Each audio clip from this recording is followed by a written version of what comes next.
Salut tout le monde, c'est Daniel de Réparons PC et aujourd'hui c'est la sortie de l'iPhone 16 et donc on va regarder ça un petit peu ensemble. Alors, comme on peut le voir en fait cette année, le gros changement c'était pas grand chose en fait. Ils ont vraiment surtout rajouté un bouton pour la caméra. Alors, en plus de l'iPhone 16 en fait, donc on a l'iPhone 16 Pro et une nouvelle watch, série 10, la nouvelle watch Ultra 2, des nouveaux AirPods 4, des AirPods Max du coup sur lesquels ils ont rajouté une prise USB-C. Pas foufou on va dire en termes d'amélioration.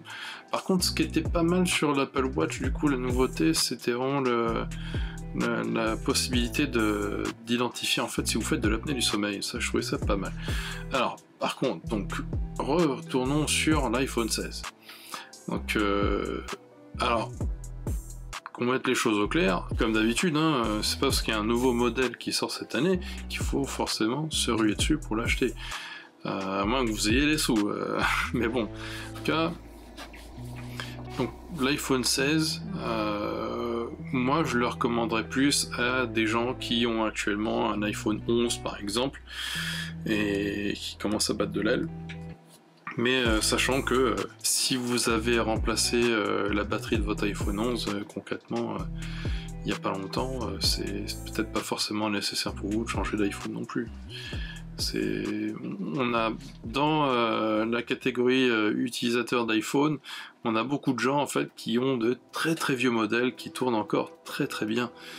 Je connais encore pas mal d'utilisateurs d'iPhone 7 notamment ou des iPhone 8 et qui tournent encore très très bien. Donc si votre iPhone en fait il fonctionne toujours très bien, c'est pas la peine de le remplacer, à moins que vous ayez vraiment envie d'avoir les nouvelles améliorations qu'il y a avec le processeur actuel par exemple, ou effectivement avoir de meilleure qualité de photos ou de vidéos.